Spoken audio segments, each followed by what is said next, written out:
guys, my name is Karan and welcome to our channel Karan Classes. As you know, so जैसा कि आप सबको पता है हमारा क्लास 9th मैथ का चैप्टर 2 चल रहा था पॉलिनोमियल्स, जहाँ पे हम लोगों ने अभी तक एक्सरसाइज 2.4 के क्वेश्चन नंबर 8 तक कर लिया है। अब बारी है क्वेश्चन नंबर 9, 10, 11 की। मेरे कहने का मतलब है इस वीडियो लेक्चर में खास करके हम लोग क्वेश्चन नंबर 9, 10, 11 को सॉल्व करने वाले हैं। तो बिना किसी देरी के स्टार्ट कर लेते हैं। पर स्टार्ट करने से पहले मैं एक बात, छोटी सी बात है जो मैं आपको बताना चाहूँगा। मैंने जो आपको इंट्रोडक्शन पार्ट में जो नो आइडेंटिटी लिखवाया था उसे तो आप लिखोगे ही लिखोगे, पर ये दो जो आपको सवाल दिख रहे हैं ना, ये सवाल नहीं है। तो सर ये क्या है? मतलब सवाल ही है, बट अगर सवाल को हटा दे तो ये दो आइडेंटिटी है जो यहाँ पे लिखा गया है। मैं लिखवाने ही वाला था, लेकिन क्योंकि इसमें सवाल थोड़े कम आते हैं इसीलिए मैंने वहाँ पे मेंशन नहीं करवाया। क्योंकि अब सवाल आ चुका है तो मेंशन करवाना मेरा फर्ज है। आप इसे क्या करें, मेंशन कर लिया। ओके, हाँ सर ठीक है। ये दोनों फार्मूला है। फर्स्ट फार्मूला को हो चाहे आइडेंटिटी को, बात बरोबर है। X cube plus Y cube का फार्मूला ये रहा और X cube minus Y cube का फार्मूला ये रहा। इन फार्मूला पे काफ़ी सारे सवाल फैक्टराइज होते हैं, या तो मैं कहूँ टूटते हैं, ओके, या तो बनते हैं, है ना। तो इन्हें आप वही नो आइडेंटिटी के साथ मेंशन कर लोगे बगल में वहाँ पे, ठीक है। हाँ, अभी सवाल पे आ जाए। हाँ तो ठीक है। क्वेश्चन नंबर 9 कर रहा है वेरीफाई करने के लिए। जब भी हमें वेरीफाई करने के लिए कोई बोलता है तो हम एक ही काम करते हैं, एलएचएस को आरएचएस के बराबर कर देते हैं, या तो आरएचएस को एलएचएस के बराबर कर देते हैं। आरएचएस एलएचएस समझ में आ रहा है? एलएचएस मतलब लेफ्ट हैंड साइड, आरएचएस मतलब राइट हैंड साइड। ओके, हाँ सर ठीक है। तो पहले इस क्वेश्चन पे ध्यान लेते हैं। तो देखो एलएचएस में कुछ ऐसा है ही नहीं कि सॉल्व करने जैसा। एलएचएस में कुछ सॉल्व करने जैसा है ही नहीं। तो ठीक है, आरएचएस को ही हम एलएचएस के बराबर कर देंगे। तो ठीक है, लिखते हैं आरएचएस क्या है। तो एक्स प्लस वाई ब्रैकेट में X square minus X Y जोड़ वाई स्क्वायर। बात तो समझ में आ रही है? हाँ सर ठीक है। अब आपको पता है कि जब इस तरह का मल्टीप्लाई आता है तो हम लोग क्या करते हैं, पहले एक्स को एक्स स्क्वायर से मल्टीप्लाई करेंगे, फिर एक्स को एक्स वाई से मल्टीप्लाई करेंगे, फिर एक्स को वाई स्क्वायर से मल्टीप्लाई करेंगे। बातें पता हैं आपको, हमें पता है, ठीक है ना। अब फिर सेम चीज़ वाई के साथ करेंगे। जब एक्स का काम हो जाएगा, जब एक्स को ये तीनों के साथ मल्टीप्लाई कर लेंगे, उसके बाद हम लोग क्या करेंगे, वाई को इन तीनों के साथ मल्टीप्लाई करेंगे। या तो आप डायरेक्ट सॉल्व कर लें, या तो एक स्टेप लिखना है। आप अभी 9th में ही हो तो एक स्टेप लिख लो और सही रहेगा। पहले एक्स को इन तीनों के साथ मल्टीप्लाई करना है। तो मैं ऐसे लिख दूँ, एक्स को ब्रैकेट के साथ ये तीनों में X square minus X Y फिर वाई स्क्वायर। वैसे ये स्टेप बहुत सारे स्टूडेंट स्किप करता है, पता है। ये स्टेप ज़्यादा कुछ नहीं करता है, सोल्यूशन को लेंदी ही बनाता है। पर बहुत सारे स्टूडेंट नहीं समझ पाते कि मल्टीप्लाई कैसे, और इसीलिए उनके लिए यहाँ पे लिखा जा रहा है, ठीक है। पहले हमने क्या किया, एक्स को इन तीनों के साथ मल्टीप्लाई किया है, ठीक है। आप प्लस का प्लस दोगे, फिर वाई को इन तीनों के साथ हम लोग मल्टीप्लाई करने वाले हैं, ठीक है। हाँ, क्या लिखा हुआ है, X square minus X Y जो वाई स्क्वायर, ठीक है। तो ठीक है सर, बारी बारी से मल्टीप्लाई कर लेते हैं। हाँ sir okay okay.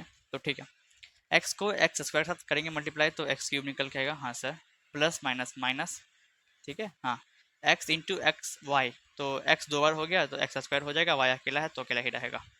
Plus plus plus दोगे, ठीक है, X into Y square X Y square, ठीक है। हाँ सर ठीक है।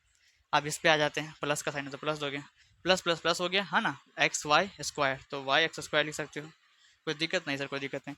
प्लस माइनस माइनस लिख दो, वाई इंटू एक्स वाई, तो वाई दो बार है, एक्स अकेला है तो एक्स अकेला रहेगा, वाई दो बार इसलिए वाई स्क्वायर हो गया।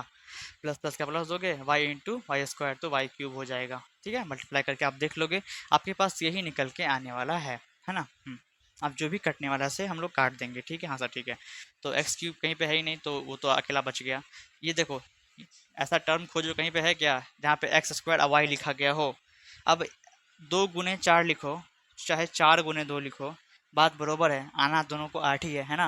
वैसे ही मैं बोल रहा हूँ, कहीं पे ये आगे भी हो सकता है और ये पीछे भी हो सकता है, तो इससे कोई फर्क नहीं पड़ता है। बस ये टर्म होना चाहिए वहाँ पे, एक्स स्क्वायर और वाई उस टर्म में मौजूद होना चाहिए। तो ठीक है, हम लोग खोजते हैं एक्स स्क्वायर वाई कहाँ पे लिखा हुआ है।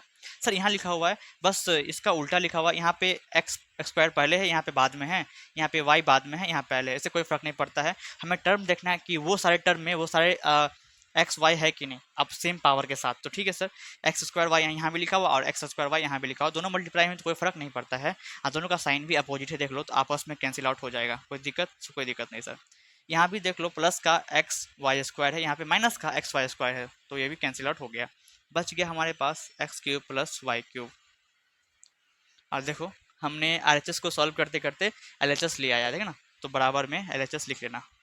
जब ऐसा लिख लोगे तो नीचे लिख देना वेरीफाइड। आई थिंक बात समझ में आ रही है। सेकंड क्वेश्चन भी सेम है, ज़्यादा कुछ नहीं है। ये दोनों एक अच्छे खासे आइडेंटिटी हैं जो जिन्हें आपको कॉपी में लिखना है। ओके हाँ सर ठीक है। तो ठीक है, इसे भी कर लेते हैं।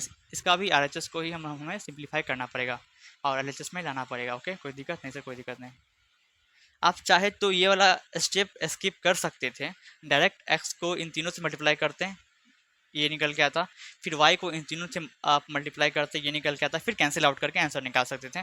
बहरहाल काफ़ी बच्चों को समझ में नहीं आता, इसलिए यहाँ पे मेंशन करवाया गया है। ओके हाँ, फिर यहाँ आते हैं तो प्लस का एक्स वाई जोड़ वाई स्क्वायर दिख रहा है। हाँ, तो बारी बारी से एक्स पहले इन तीनों के साथ मल्टीप्लाई होगा, फिर वाई हमारा इन तीनों के साथ मल्टीप्लाई होगा। ओके ये बोलता है। ये कौन सा लॉ है पता है आपको? ये डिस्ट्रीब्यूटिव लॉ होता है, ठीक ना? हाँ सर पता है, बचपन में पढ़े हुए हैं 6th क्लास में। हाँ ठीक है, अच्छी बात है, आपने पढ़ा है।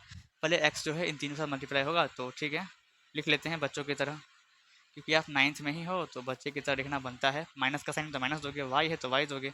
अब माइनस वाई से ये तीनों आपको मल्टीप्लाई होगा, बारी बारी दिख रहे हो ना? समझा करो, मैथ्स को समझो, रटो कभी भी नहीं, समझो मैथ्स को कि कैसे हो रहा है। पहले हमने एक्स लिया, एक्स को इन तीनों के साथ क्या किया, मल्टीप्लाई करने जा रहे हैं। फिर हमने वाई लिखा, फिर इन तीनों से मल्टीप्लाई करेंगे। ओके हाँ सर ठीक है। तो ठीक है, बारी बारी से हम लोग मल्टीप्लाई कर लेते हैं। जब एक्स हमारा एक्स स्क्वायर के साथ मल्टीप्लाई होगा तो एक्स क्यूब आ जाएगा, है ना? अब ये मत पूछ लेना कि सर कैसे एक्स क्यूब आएगा, ये तो बहुत क्या बोले, इतना बेसिक हो गया, उतना बेसिक में जाना है भी नहीं। वैसे एक सेकंड देख लो, यहाँ पे एक्स का पावर कितना है सर? 1 है। यहाँ कितना है? 2 है। आपको पता है अगर बेस सेम रहता है तो पावर ऐड हो जाता है। बेस यहाँ पे दोनों का एक्स है, अब पावर ऐड हो गया, इसका पावर 1 और 2 मिलके 3 हो गया। समझ में आएगा? आपने 7 6 से ही पढ़ना स्टार्ट कर दिया होगा ये सब चीज़ें। बेस सेम है, मल्टीप्लाई में है, और उसका पावर ऐड हो जाता है। आगे बढ़ लें तो plus plus plus X into X Y square, तो एक्स स्क्वायर वाई आ जाएगा, plus plus plus X Y square. बातें समझ रहे हो कैसे मल्टीप्लाई हो रहा है? ध्यान से देख लो एक बार। ओके हाँ सर ठीक है। माइनस प्लस माइनस दोगे, वाई एक्स स्क्वायर आ जाएगा। फिर माइनस प्लस माइनस होगा, एक्स वाई स्क्वायर लिखाएगा। Minus plus minus y into Y square क्या आ जाएगा? वाई क्यूब आ जाएगा, है ना? अब देखो जो भी काटने वाला है उसे हम काट देंगे। अब 2 गुने 4 हो चाहे 4 गुने 2, फिर से वैसा अगला एग्जाम्पल आ जाए तो घबराना मत, काट ही देना। ओके हाँ, तो देखो तो एक्स क्यूब कहीं पे है क्या सर? कहीं नहीं है। चलिए ये फ्री हो गया। अब इस पे ध्यान देते हैं, ऐसा टर्म कहीं पे दिख रहा है क्या जिसमें एक्स स्क्वायर और वाई हो मौजूद? ऐसा टर्म आपको दिख रहा है जहाँ पे एक्स स्क्वायर और वाई मौजूद हो? तो देखो तो कहीं पे है क्या? हाँ सर, यहाँ लिखा हुआ है एक्स स्क्वायर और वाई। बस वही बात है, यहाँ पे सीधा है, यहाँ पे उल्टा करके लिखा हो तो कोई फर्क नहीं पड़ता है। सेम चीज़ होना इसमें चाहता है, ठीक है? हाँ सर ठीक है। तो दोनों सेम चीज़ है विथ डिफरेंट साइन, तो आपस में कैंसिल आउट हो गया। समझ में आ रहा है? हाँ सर।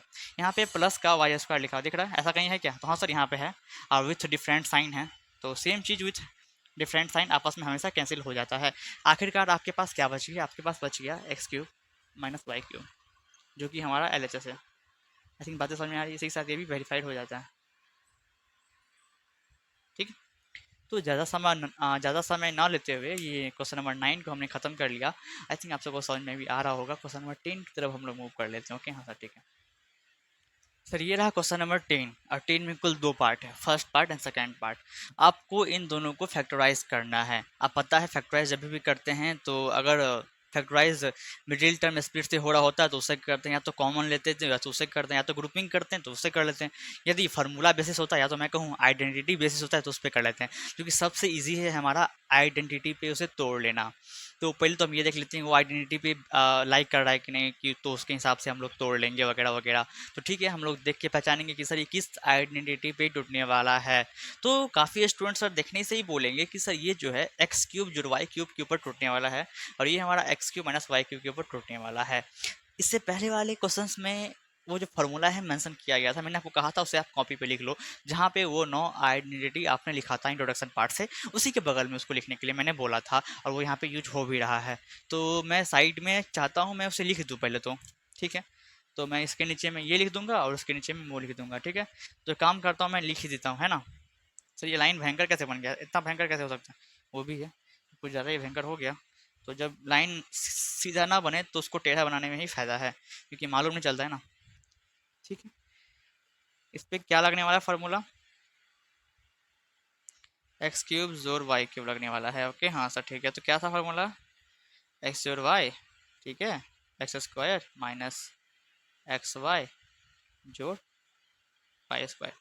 बात तो समझ में आ रही है? हाँ सर, ये हो गया एक्स क्यूब जोड़ वाई क्यूब का फार्मूला, है ना? हाँ, अब लिखने वाले हम लोग X cube minus Y cube का फॉर्मूला, ठीक है। देखो X cube minus Y cube क्या था फॉर्मूला बच्चे?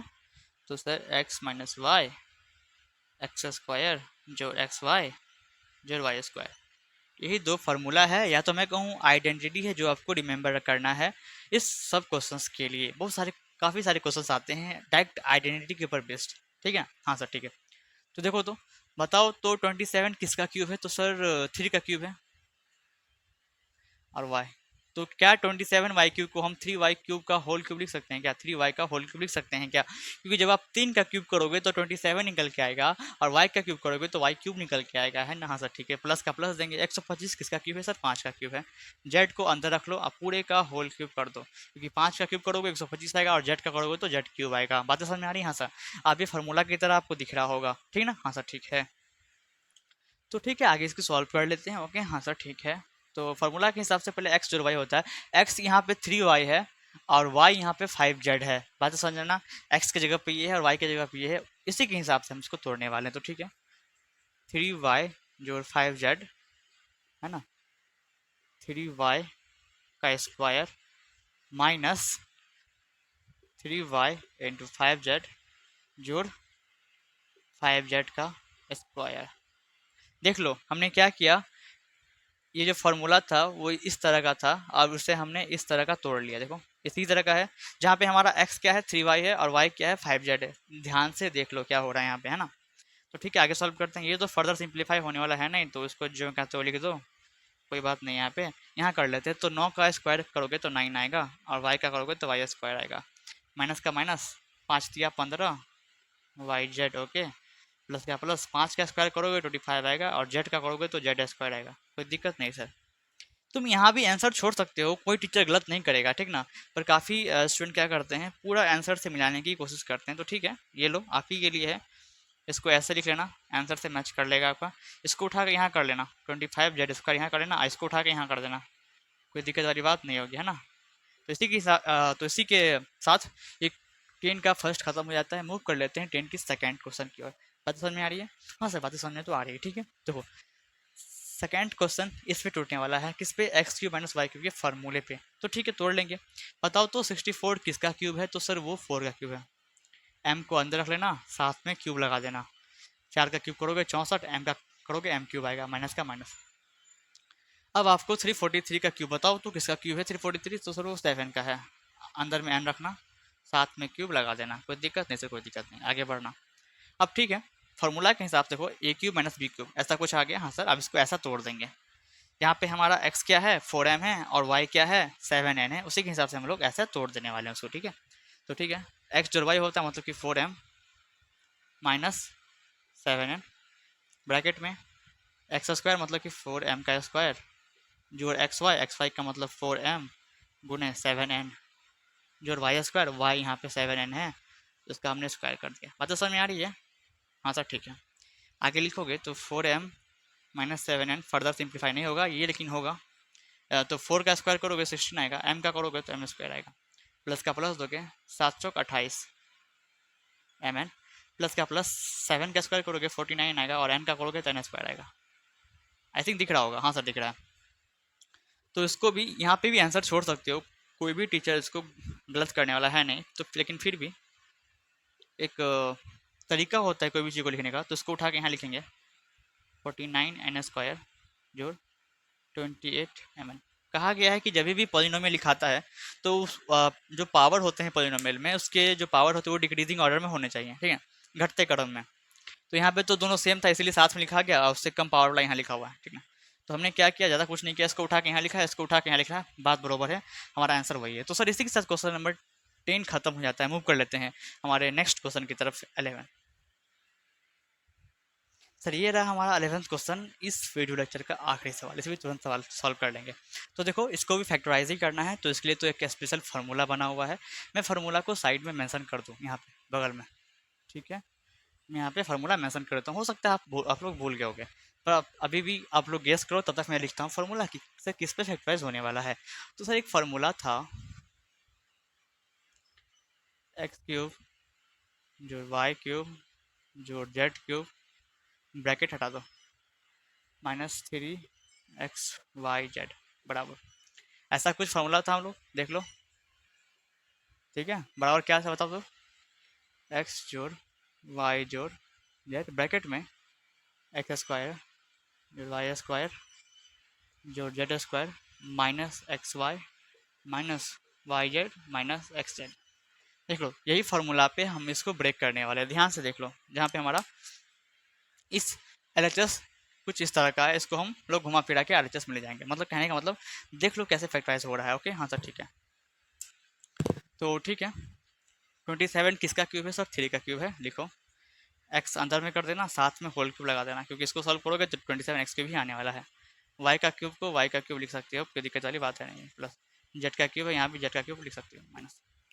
अब फार्मूला के हिसाब से ए क्यूब जोड़ बी क्यूब जोड़ सी क्यूब माइनस 3xyz, तो माइनस 3 इंटू 2 इंटू डॉट से भी दिखाया जाता है, अच्छा रहता है, 9th में आ गए हो थोड़ा सा एडवांस बनो। 3 into X Y Z, X यहाँ पे 3x है, वाई यहाँ पे वाई है और जेड यहाँ पे जेड ही है ना, कुछ इस प्रकार का है। हाँ सर इसी प्रकार का हमारा है फार्मूला, दिख रहा है, ध्यान से एक बार देख लो। तो हमने क्या किया, इसको कुछ इस फॉर्मेट में लेके आया, देखो इसको सॉल्व करोगे तो यही निकल के आने वाला। तो अब ये फॉर्मेट में पूरी आ चुका है, अब इसको उस फॉर्मेट में ले जाएंगे। फार्मूला के हिसाब से लिखा हुआ है एक्स जोड़ वाई जोड़ जेड, तो यहाँ पे एक्स क्या है हमारा 3x है, जोड़ वाई वाई है और जेड जेड ही है, ब्रैकेट एक्स स्क्वायर मतलब कि 3x का square, okay sir, Y square तो वाई स्क्वायर, जेड स्क्वायर यहाँ पे जेड जेड ही है, Z square minus A B, तो माइनस ए हमारा क्या है, sorry X Y minus X Y, तो एक्स यहाँ पे 3x है और वाई हमारा यहाँ पे वाई है, माइनस वाई जेड तो वाई जेड वाई वाई है और जेड जेड ही है, माइनस एक्स जेड, एक्स यहाँ पे 3x है और जेड हमारे पास जेड है, दिख रहा है हाँ सर ठीक है। तो ठीक है अब इस फॉर्मेट पे आ गया, ध्यान से एक बार देख लो। अब इसको आगे सॉल्व कर देंगे, ये फर्दर सिंप्लीफाई तो होगा नहीं, ये फर्स्ट जो टर्म आपको दिख रहा है ये फर्दर सिंप्लीफाई होने वाला है नहीं, इसको कर सकते हैं तो 3 का करोगे तो 9 आएगा एक्स स्क्वायर, ठीक है हाँ सर ठीक है, जोड़ वाई स्क्वायर लिखोगे यहाँ पे जेड स्क्वायर साफ साफ दिख रहा है, माइनस का 3xy माइनस का वाई जेड और माइनस का 3x जेड हो गया सर, इससे अधिक सिंप्लीफाई होने वाला है भी नहीं। तो ये हमारा 11th नंबर भी खत्म हो गया है। तो आशा करते हैं इस वीडियो लेक्चर में जितने भी सवाल बताए गए हैं वो सारे आपको समझ में आ रहे होंगे। तो मिलते हैं नेक्स्ट वीडियो में, तब तक टेक केयर, बाय बाय।